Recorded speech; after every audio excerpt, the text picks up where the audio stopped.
Let's Talk Hunting. Tonight, we have a full house. We do. My buddy That's Curt right. Charleston, Rubline Marketing. We have the Working Class Bowhunter crew. There's 3 of them in there. You see them. Hey, guys. How's it going? Hey, good to see you guys. Good. Thank you for joining us tonight. We are in a remote location. We're working out Colorado here tonight. So look at the background. I mean, it's gorgeous. I don't know if you guys can see that, but yeah, There- look at the mountains there it back is a little there. Yeah. I see a mountain and some Jeeps back there. So living the life, huh? So we've been jeeping through the mountains a little bit, looking at trees and then stopping and having lunches and talking about some business and what needs to go on. So Yeah, it's kind of fun.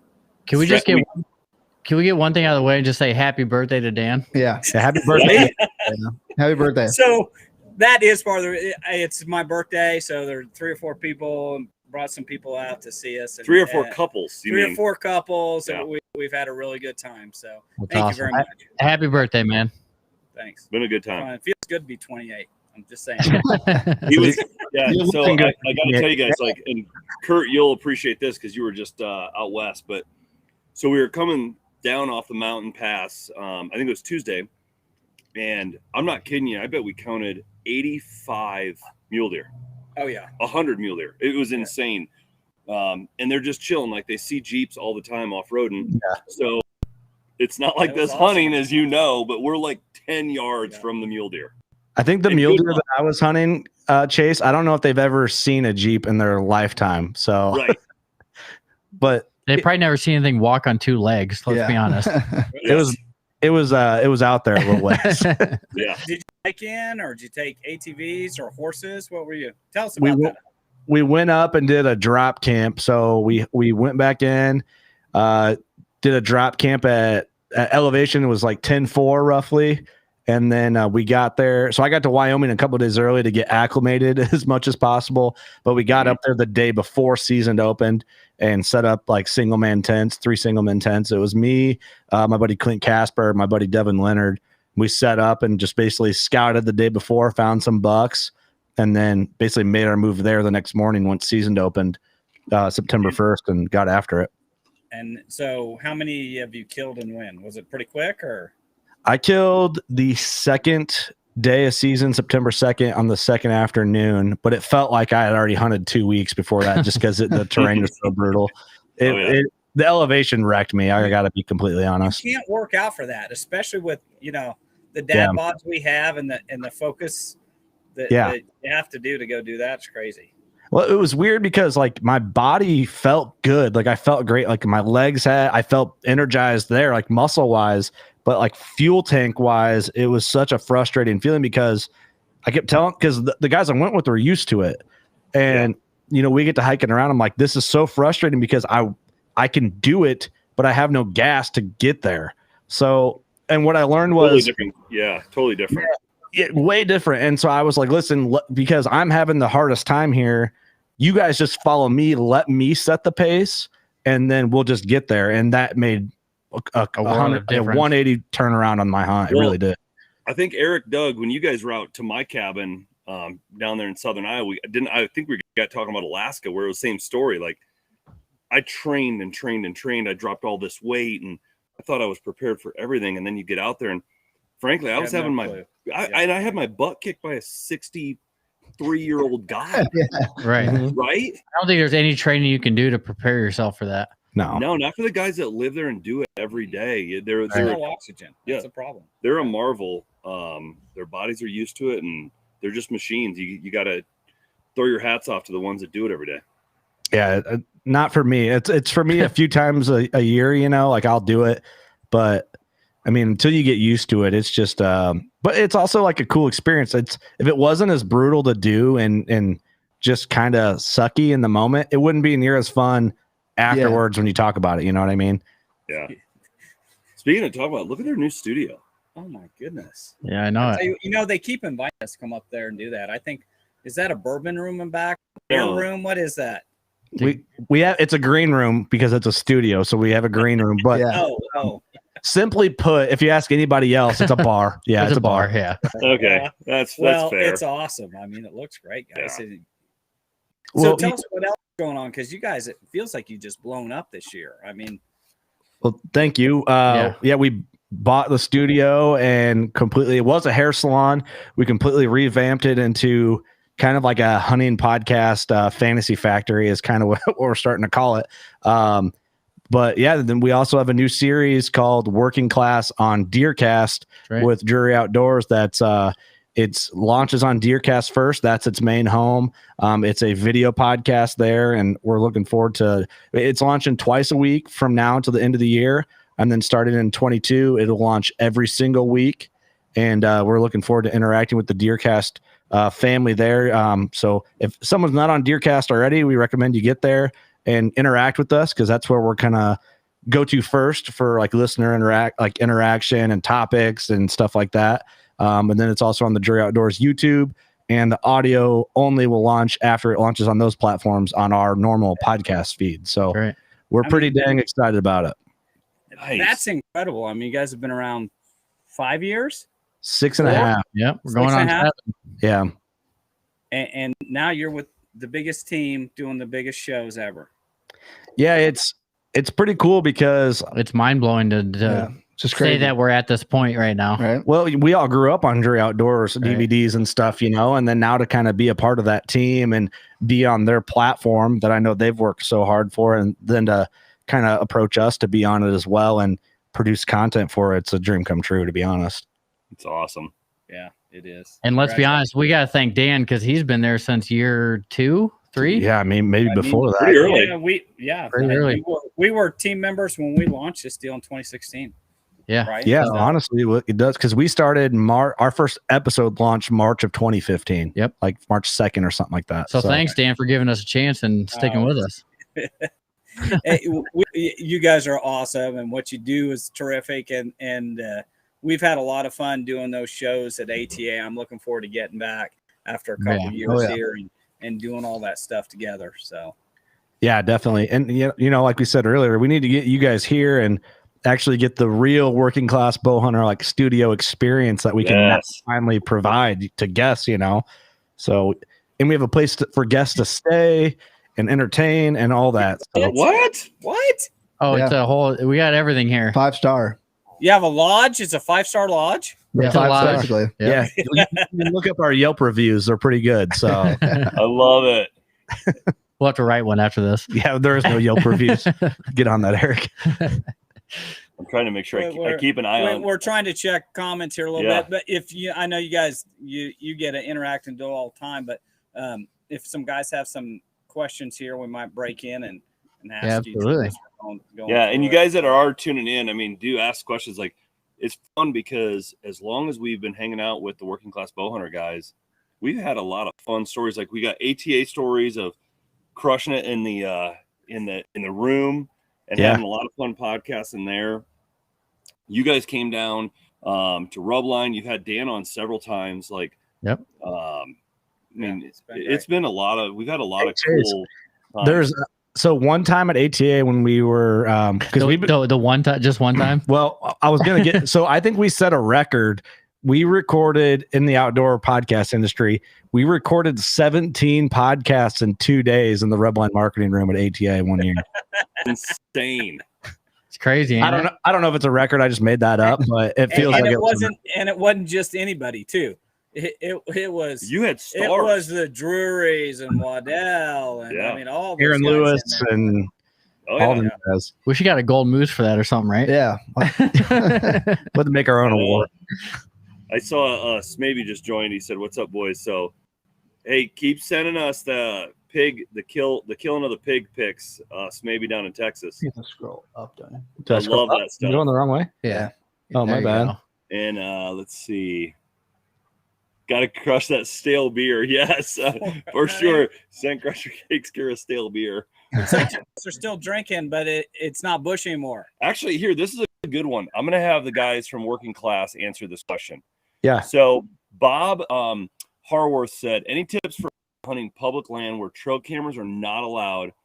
My tree stand setup is mobile, but what do you guys recommend? That's a really great question. So trail cameras are starting to go away. And I know you guys have all cut a lot of teeth on public ground. So how would you answer that? first, if you cannot run trail cameras, what I would do, I mean, I think your first obvious option, maybe not obvious, but terrain features. Get on your maps, man. Topos. I mean, I would hunt obvious terrain features from there. And then, of course, you got to see what other hunting pressures in those terrain features, because most other people are doing that. And then work your way from there out. Or if you don't have any obvious terrain features, what I do, especially if I get on any new property, I hunt my way from the outside in. So you're not jumping to the middle of a property and ruining it before you know what's going on. Where deer generally, in my experience, and I think Doug and Eric probably agree, deer are fringe animals naturally. So I try to work from fringes and then work in as I learn the property. So I'm not ruining Like things. an observation stand. Yeah, almost observation, but go in before I even go too deep and ruin it before I even know what's actually going on. Or even during shed hunting, like you see those topos, go in there and check out the terrain, like see what's going on there, and that'll set you up for later in the season. So what do you guys like? You bring up the first thing you thought of was maps. And I remember I didn't get into bow hunting until I was in my 20s, early 20s, like 21, 22. And I was fortunate to meet and hang out with Mark Drury in my early 20s. That was the first thing he preached to me, and he taught me pinch points. Mm-hmm. He was always like, look for pinch points, look for pinch points. But then now it's even more than that. It's entry and exit. And I think that's what you're getting to with maps, right? It's entry, exit, and it's pinch points when you're looking at a map. Yep. Yeah, that too. And then it's also like, wind direction plays a big part in entry and exit. And then I think a lot of like the next step would be off of like obvious terrain features would be like using wind to work for your advantage, but also the deer's advantage. So Chase, remember the podcast we did with Kyle Weeder? We named it Whiskey Wind. Yes. Like it's I actually almost right. It's almost right, but it's almost wrong. Right. Yes. For the deer and you. For the deer and you, or quartering winds if you're a normal human being. But if you listen to our podcast, we call it Whiskey Wind. Yeah, Whiskey Wind sounds so much better. And I don't think I talked about it that night, but that was a fun podcast with Kyle. My first gross boon was on a Whiskey Wind, and it was just right on that edge. And it was funny when we got done with that podcast, I just kept going through my head. I was like, we called him the 529 buck, and he was killed on a Whiskey Wind. And I just rode that edge, and he just came out just right and got a good shot on him. Hopefully we help with that. Yeah. Oh my gosh. Like it's amazing that, what we're able to do now. Yes. That are pushing the edges. I mean, it's technology, right? So you're talking about these maps, and you can pull them up on your phone and study that stuff, to the gradient degree and from satellite to gradient levels to drainages. I mean, I got a really interesting perspective from I'll say a whitetail legend who's killed a 200-inch deer that nobody would ever know his name, but I'm fortunate to know him. We talk a lot. And he says, if you realize the average bow hunter's life is maybe, let's just say we're lucky enough to bow hunt for 30 to 40, 50 years, right? Mm-hmm. That means at best, let's just say you might get a chance at a true Boone and Crockett animal, maybe every other year. So let's just take the average of 40, divide that by 2, you got 20. Right. So the average bow hunter is going to have 20 chances in their entire life to kill a record animal. Mm-hmm. And then if you live in tough spots, like maybe the Northeast or the Southeast, where there's a lot of timber and it's hard to do pinch points, or maybe you live in smaller plots, a lot of pressure. Yeah. Maybe you cut that down even more. So maybe in an entire bow hunter's lifetime, they might have 5 to, let's just say, as many 20 opportunities. And he said, why wouldn't I employ, like, people might give you grief about you shoot a compound instead of a recurve or a longbow, right? Yeah. Or they say, I can't believe you're using a mechanical rage when you should be using a fixed blade. Or why are you using ozone to try to control your scent? And he said, why wouldn't I, when I only have that few of opportunities, use every single thing I can get my hands on for an advantage? Because I don't get that many chances. And it's an investment of time and money too. Right. But then the other things, we all have families. I mean, you guys are just having young kids too, right? Yeah. And we understand there's hunting time, there's family time, and you need to have as much family time as you can. So that's right. Yeah, it's a hard work life, hunting life balance, and family life in there too, and so like we're learning that more and more as like this podcast becomes more of a thing. and then trying to hunt, and then like more hunting trips come up and just different opportunities and obligations and meetings and stuff. So it's becoming a business. So we're learning to juggle all that. But yeah, I agree with you, Chase. Like there's certain things, like, apply scent crusher to that whiskey wind thing we were talking about. Like that's an advantage that you put just a small amount of effort into that can help you drastically on a hunt. Because if it goes the other way, you play that whiskey wind and it doesn't work out in your favor, which is a lot of times, you might be cussing yourself that you didn't take one extra step. Right. 100%. And maybe that one extra step was just running a cycle with some ozone and your scent crusher gear bag before you went out, or whatever it may be. You know what I mean? Whatever tools you can get, right? Whether it's ozone or, I even know like there was I don't even know if they're still around, but they made a gum, right? Just to get rid of breath. And maybe some people laughed about it, but I'm like, well, I tasted it. It tastes like crap, but I'm like, man, your breath stinks all the time. Oh yeah. So if that's one more thing, maybe it helps. So let's move on to another question. This is a great one. Yeah. Maybe even a little controversial, which I love the controversy of this question. So Perry asks, why is camo seemingly so important? Hunters have been successful for decades before the onset of big dollar camo clothing. I think we should just few second answer round robin it, because I'm really curious of everybody's opinion. I know I have my own on camo. I'm curious of everybody's opinion on just camo, period. So yeah, Mustache Doug, got to go first. Gotta go first. I don't think it's as important as people make you believe it is, to be honest. Right. And I think that's fair. I like good looking camo though. Looking good in stand. Quick answer. I think movement's more important than camo, but if I'm getting stared into the soul by a mature buck, I'd rather have some camo than nothing. Right on. Yep. Eric? I agree with that. And then also I understand there's higher quality camo out there if you're up in Alaska or you're up doing that kind of thing. That's more material than it is material than camo, but it comes with it. Right. Mm-hmm. Bottom line, rather have a pattern than not, and I think movement's more important than camo. Absolutely. What do you think, Dan? I think the fabrics and the technology that sit there, that one, allow you to be more comfortable, but two, may prevent you from sweating or being loud in the stand now as much as anything else is such a huge advantage as opposed to wool getting more or whatever it was before. I agree. I think it's my answer is a combination of everything I said. I don't think pattern makes a single bit of difference. I think as long as it's a broken up thing, you're good. I don't think you should go out there as a solid blob, but as long as you've got some up, I think the way deer see. But for me, it's more fit and function. If I put it on and it's great and I can draw my bow and I don't sweat, I warm, and you don't freeze. I think quality of clothing is way more important than the actual pattern. So great question. Yeah. We had another awesome question come in. Can I plug something, Chase, real quick while we're on that? Dude, please. We've been working with Huntworth Camo. Yep. And for the price of their camo and availability where you can get it like any farm implement store, their camo patterns are great, the quality is great, and the price is great. And I feel like that just fits a lot of people's budget when they might need to get an entire suit. Yeah. That's just something to look into. We're not saying it's the best. We like it. Maybe check it out. Yeah. So what you were saying, like price function, we were talking about it totally off subject. We were talking about yesterday, Jeeping. Yeah. So Jeeping is kind of interesting because you're in and out of the Jeeps all the time. You're doing recovery gear. You're moving and up underneath the Jeeps, trying to fix stuff, whatever. And I was bragging about, I bought a pair of Eddie Bauer pants. I made fun of him. And he made fun of me. He's like, Eddie Bauer, like that's so like 90. They were fantastic. They had a Ford Explorer at one time. They used to be kind of like the top dog. Now they're like not. I got them like 50% off, and I realized it wasn't anything about the color, the pockets. It was the fact that I could move in them and they're stretched. I could get under the And we talk about that when we go mountain hunting or whitetail hunting when you're just sitting there in a stand. Right. There's differences. Totally different. Chase also wears Jinko jeans from the 90s. You got to bust me out. No, I don't even know what okay. So next question. This is actually a good question for Dan.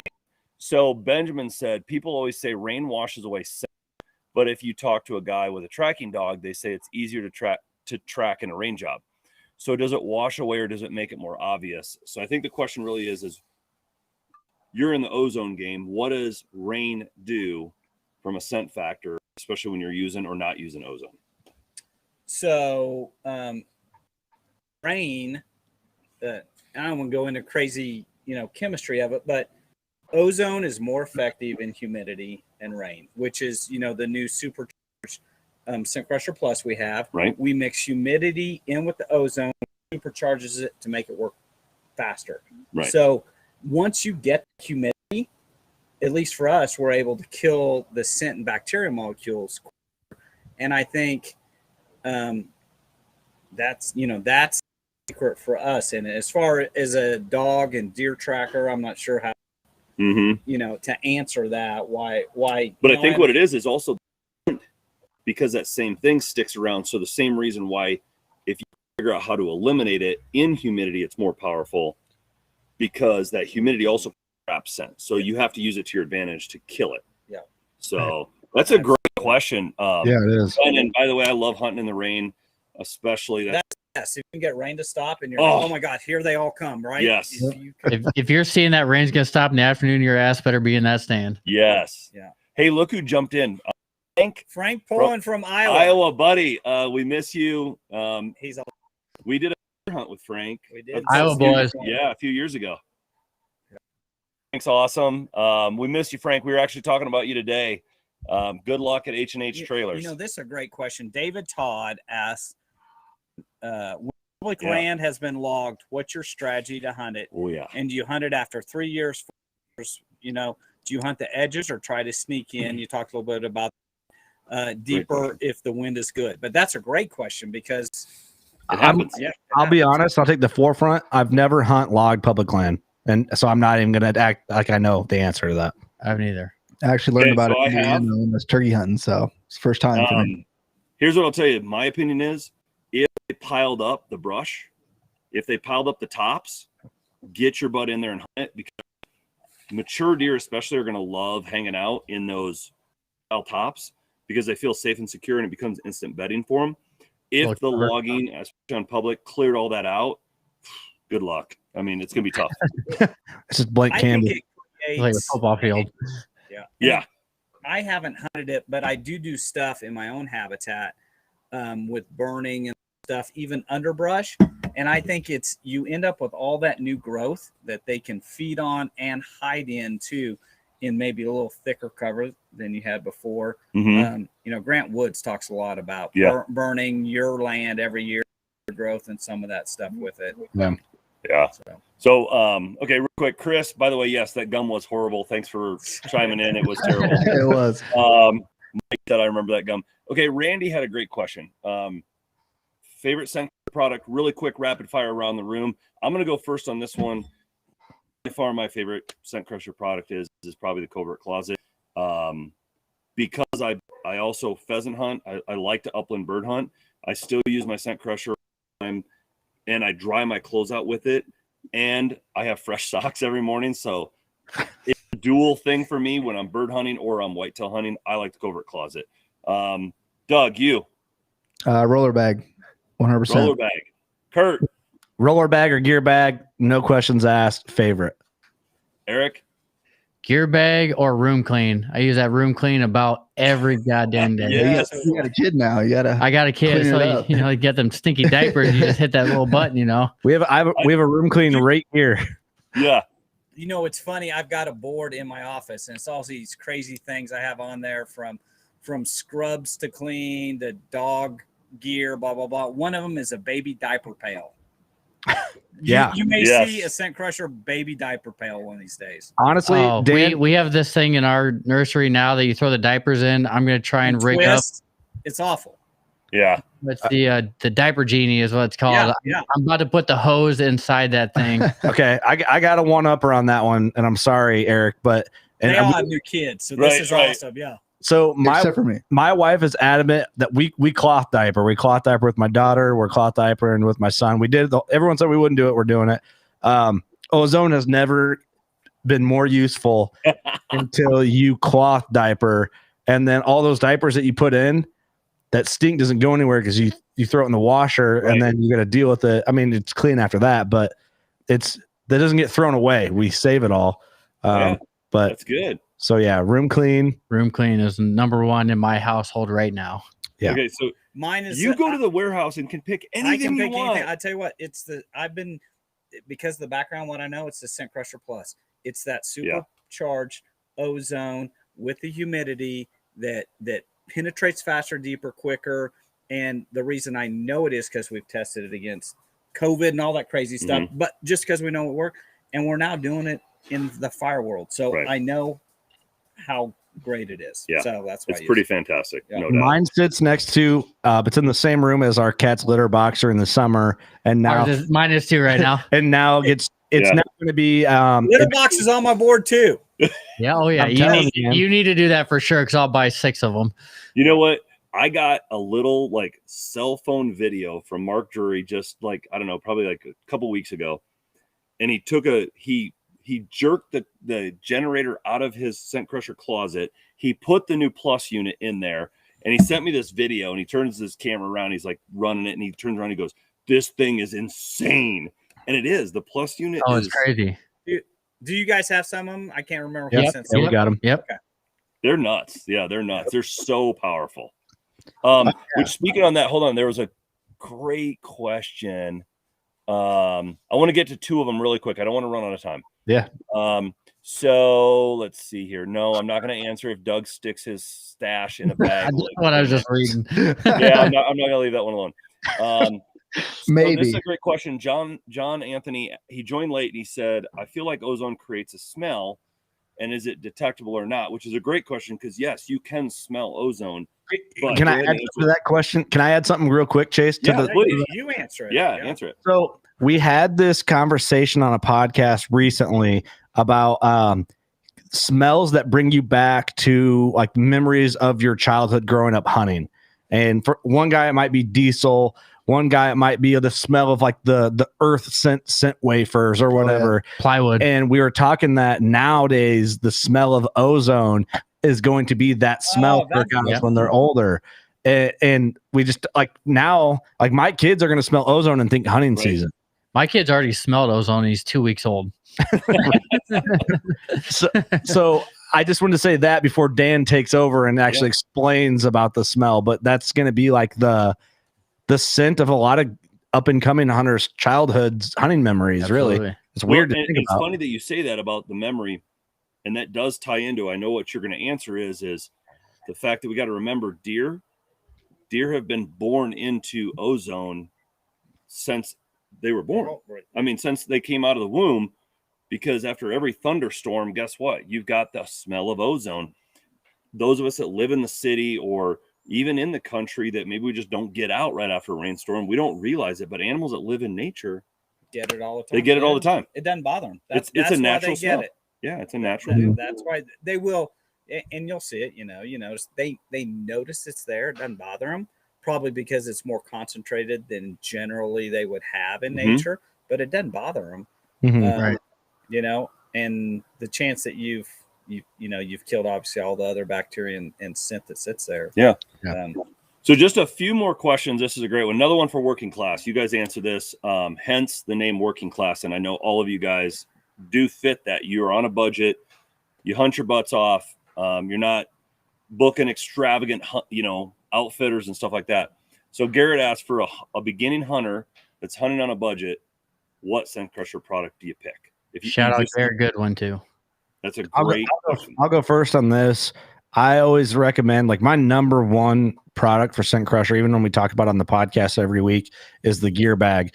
Because it kind of it has multiple uses. One, it's storage for all your hunting gear, and it makes it accessible. Like, you throw it in your truck, keep it in your truck, and just live out of it. That's what I do all season long. And all your stuff is in there, everything you need. And if you need this, like, I can fit almost all like heavy gear and early season gear in it. Even my backpack goes in there. Yeah. I mean, you can run it in there. It's convenient. You can carry it with you. It's small enough. You can put it on like a backpack now with the new version of it and carry and get it to where you need to go. Use it as luggage for your regular clothes when you go on a trip and keep you know what I mean? You can get your stinky clothes fresh overnight.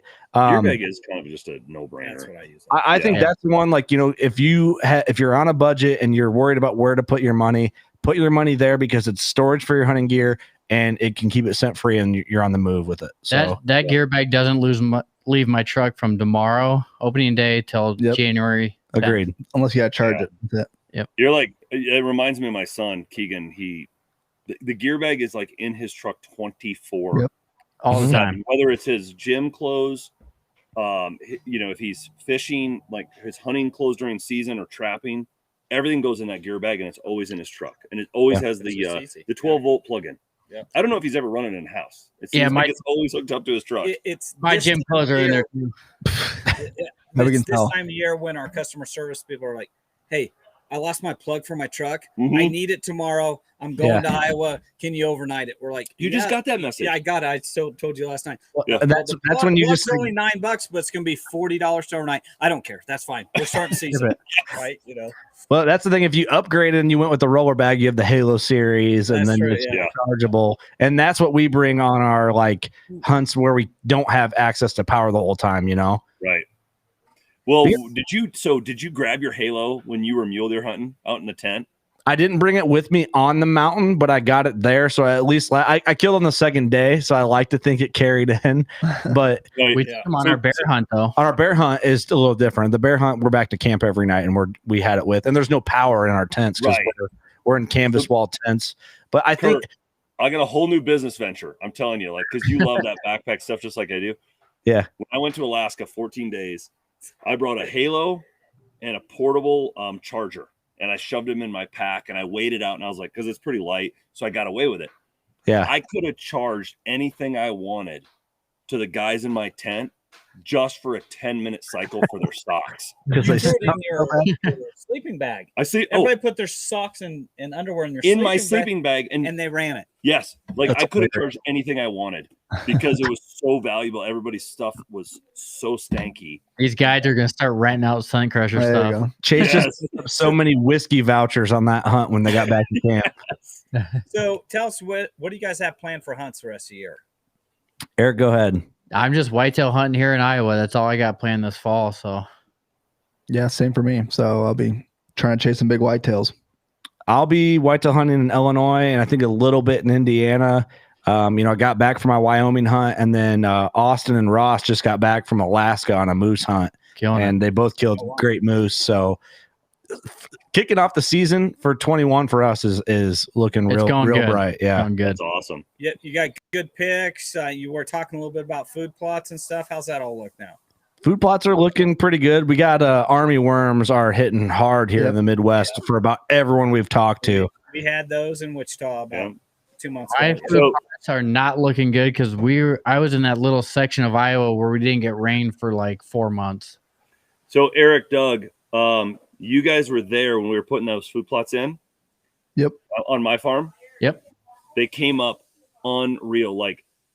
Huge green leaves. Just a beautiful fall food plot. Did you guys get some rain down there finally? We got rain. Oh, it was perfect timing. Everything. I couldn't have asked for anything better. And I'm watching it on I got one of those cellular cameras pointing over the food plot. And all of a sudden I noticed there was no deer and I couldn't see. Granted, the camera was a little bit from the food plot and it looked different. I went down there, army worms. No. I'm down to dirt, nothing. There's not a plant left. Yep, it's crazy. I called Joe, our mutual friend Joe, who had just got hit with army worms, and we called him when we were out there. And I'm like, you are not going to believe this. I got hammered. I've got nothing but dirt. Because from what I understand, it's from the drought. They don't have anything to eat underneath the ground, so they come up and eat. Is that what it is? That's what I've heard is from the. I've heard that. I've heard that hurricanes pushed them up. The winds. I don't know. We've never had them like this in Kansas before. Yeah. It was crazy. I've never seen them before. One plot that I had it looked fantastic. And I went back. I'm like, well, it just went to hell, man. I'm like, you have to catch them in day one or day two, or it's gone. It's tough food plots that you only visit maybe once a week. Right. Well, you're trying to keep pressure off them, and then you go in and you're like, well, it's too far gone. Yeah, but they can destroy 80 acres in 24 hours. So it's what can you possibly do? They said you go at the middle of the night. You can't do anything. Hear them eating. What? Yeah, that's what someone said. Get out of You here. could hear them eating. That's not real. That's how many there are. No, hey, you can. I actually filmed it, guys. I took Get my cell out of phone here. down.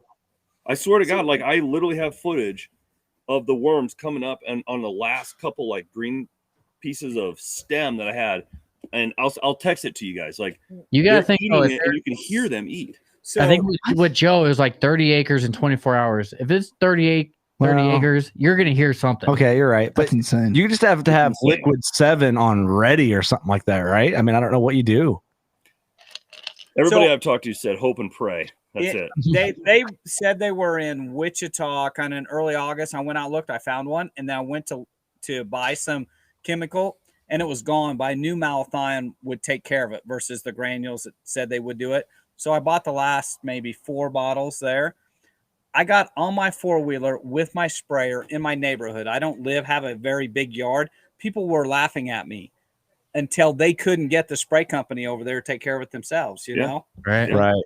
Dang. It's crazy how quick it happens. So It's crazy how it moved across the Midwest because like Joe, we first heard about it with Yeah, Joe, and then Joe. Doug had it, and now Curt, and then like Well, now but- Kansas and everything. I probably got hit before. I'm Indiana, Illinois, Iowa, yeah. working your guys' way. Yeah, you were gone. But I didn't know though because I stayed out of my place, you know. So it's 6:35, and I don't Wait. want to should cheat go. everybody, but you got to give something away. Oh, yeah. Oh, You yeah. do, right? Gotta do it. A We Jeep? need to give away a ladies' gear bag. I haven't seen a single lady on our entire Right? But thread. I'll tell you what, if you Sorry. can show me Valerie, a lady with a kill, we will choose let's see. one of those. Right now, ladies, post up. I want to see a kill picture. Yeah. And let's give somebody a ladies' gear bag, which Let's are go. really cool, by the Yeah. way. And Our then let's platform is really strong with the ladies, so I'm Come surprised. on, Valerie. We're very Oh, surprised. Come on, Rachel. I see Big Valerie. I see Rachel. Let's see a Big kill picture. Let's go. Rachel is the real deal, man. She's we call her Biddy Boosh. Biddy Boosh. Bitty Boosh, that's her name on Instagram. Love it. She's an elk killer. She's a whitetail killer. That's awesome. Tony's like, Valerie, post that kill pic. Hurry. Valerie, what's Yeah. up? Can they send pictures in here? I think. I don't think know how can to go back post. and look- I can I look up can't post. our Facebook stream and see pictures on the comments and do it. Let's And I know let's do Robin Valerie and Egbert- Rachel, like, Is stud. She killed early this year too. She killed Yeah. a huge deer Hey, in Robin. New Jersey, of all places. God, it was awesome. Some So fingers in here, man. We need to get these ladies on the podcast. Rachel's been on before about a big whitetail and some elk hunting talk.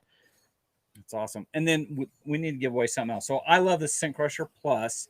I think we should do that, yeah. an Ozone Go, and a gear bag as a starter set for somebody. So if you will Dude, here's post, what we do. Share, guys, yeah, share this live. We're going to keep it up. We're going to post it as a permanent video. Yeah. You That's share fair. this, and then we'll pick. Okay, so what all are we going to give away? So randomly from whoever shared this video, okay, we'll give random away- generate it. I want to do 2 gear. I want to do 2 ladies' gear bags. Okay. I like Two this. ladies gear bags, Two. and now that Chase See is how I with get my me, way? and we didn't do ATA, we'll do 2 sets for one for a guy, and then one if you'll post a picture of your kid that is killed this year, we'll pick one of Oh, those that's two. awesome. So we'll There you do a gear bag and an Ozone Go and a plus unit, one for an adult, and then one for a kid who's killed this year. Okay. Very cool. Post them up. That's Kurt, awesome. remember all that because I didn't write it down. I can do it. We got it. All right, now, ladies, I think we have like 3 or 4 girls on this entire thing That have Yeah. commented. that have commented. So I expect to see these shares because I just got them talked into at least doing 2 ladies' gear bags. And we got a whole bunch of other stuff. And Yeah, that's well, going to be awesome. We got So, Robin, we got Rachel, we got Valerie. They got to be 3 killers right there, man. Yes, Awesome. that's awesome. You guys are awesome. I can't Thank you wait so to see the much. studio in person. I know. And You guys gotta be congratulations, Yeah, you got to get here. on teaming up with the juries and spreading the word. You guys have been great. So it's fun to watch Yeah. all of it just get bigger. Yeah. Thank you. Hey, we got to thank you guys for sure. You guys believed in us since we started this and kind of seeing our vision before we knew it was there. So we appreciate you guys more than you know. Awesome. And you know what? I might get him talked into like giving one more thing away. if y'all can wish him a happy birthday and hope that Dan kills the biggest buck of his career this season.